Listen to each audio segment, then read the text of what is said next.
be with you po sa lahat ng nanonood. Ang tema ng panayam na ito ay paglilinaw kung ano ang pananampalatayang Katoliko. Ilatag muna natin ang kahulugan ng Biblia.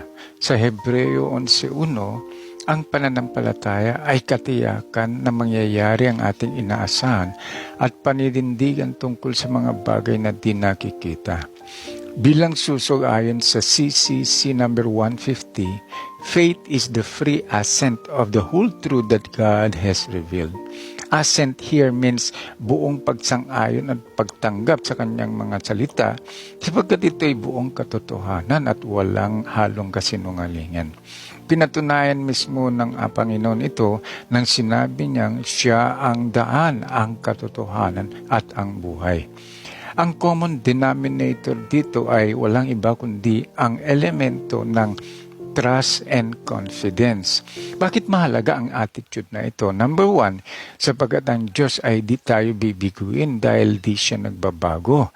Number 2, ang Diyos ay di po tayo maaaring linlangin. So kung wala po tayong trust and confidence sa ating Panginoon, ang ating pong pananampalataya ay di makatotohanan at di makabuluhan.